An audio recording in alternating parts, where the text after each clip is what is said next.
Rayalaseema declaration అమలు చేయాలి, కర్నూలు న్యాయ రాజధాని కావాలి అంటూ ప్రజా సంఘాల ఆందోళన. ప్రధానమంత్రి నరేంద్ర మోదీ అమరావతి పర్యటన సందర్భంగా కర్నూలు డెవలప్మెంట్ ఫోరం ఆధ్వర్యంలో కర్నూలు కలెక్టరేట్ వద్ద శాంతియుత నిరసన కార్యక్రమం నిర్వహించారు.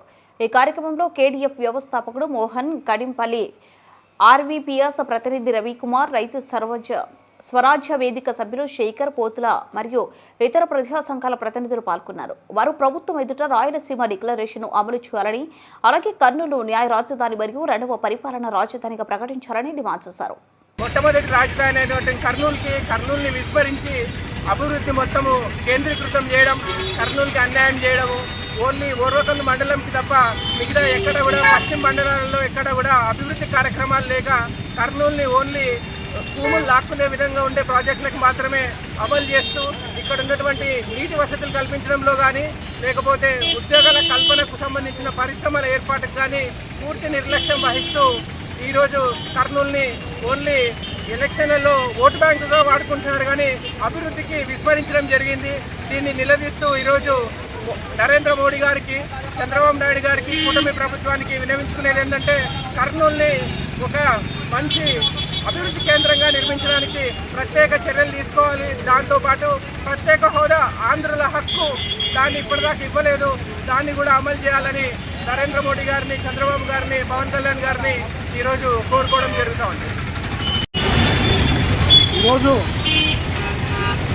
ఆంధ్రప్రదేశ్ రాష్ట్ర రాజధాని అమరావతి అని ఒంటెత్తుపోకడతో కేంద్ర రాష్ట్ర ప్రభుత్వాలు మరి గతంలో అమరావతిని రాజధాని చేస్తూ అదే నరేంద్ర మోడీని పిలిపించి మరి ఇంత మట్టి, ఒక చెంబుడు నీళ్లు తీసుకున్నారు.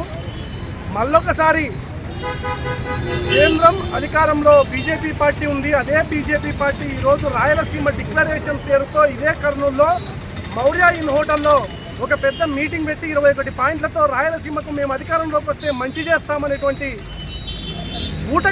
ఊటకపు హామీలు 21 ఇచ్చి రాయలసీమ డిక్లరేషన్ పేరుతో ఆ రోజు మరి ఎవరైతే బీజేపీ పార్టీ అధ్యక్షులు ఉన్నారో వాళ్ళు, మరి బీజేపీ పార్టీ ప్రధాన నాయకులంతా కలిసి కూర్చొని మరి ఆ రోజు రాయలసీమ డిక్లరేషన్ ఇచ్చినారు.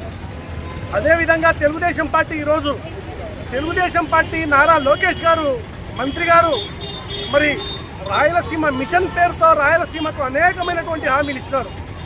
మరి ప్రభుత్వం ఏర్పడి సంవత్సర కాలం గడుస్తూ ఉన్నా కూడా రాయలసీమ ప్రాంతానికి ఏమాత్రం మంచి చేయకపోగా అదే పాలకులు ఈరోజు ఏ అంటే అమరావతి, పి అంటే పోలవరం అని చెప్పి రాయలసీమ నోట్లో మట్టి కొట్టేటువంటి ప్రయత్నం చేస్తూ ఉన్నారు.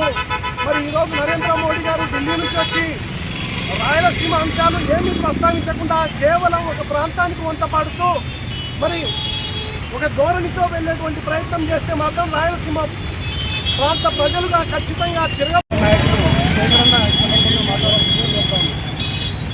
తరతరాల నుండి రాయలసీమ అభివృద్ధికి నోచుకోకపోతుంది.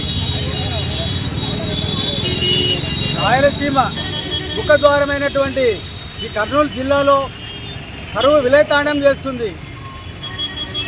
ఎగువ ప్రాంతాల నుంచి ప్రవహిస్తున్నటువంటి తుంగభద్ర, కృష్ణానది నీరు ప్రవహించినప్పటికీ కూడా మనకు తాగునీరు కూడా దొరకడం లేదు. శ్రీశైలం డ్యామ్ నిర్మాణంలో మన రాయలసీమ ప్రజలు, ముఖ్యంగా కర్నూలు వాస ప్రజలు త్యాగాలతో కూడుకున్నది.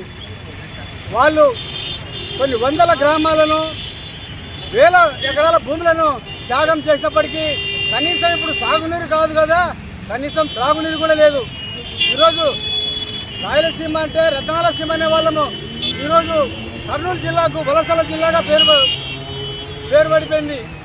కారణం ఇక్కడ పరిపాలిస్తున్నటువంటి పాలకులు కాదా.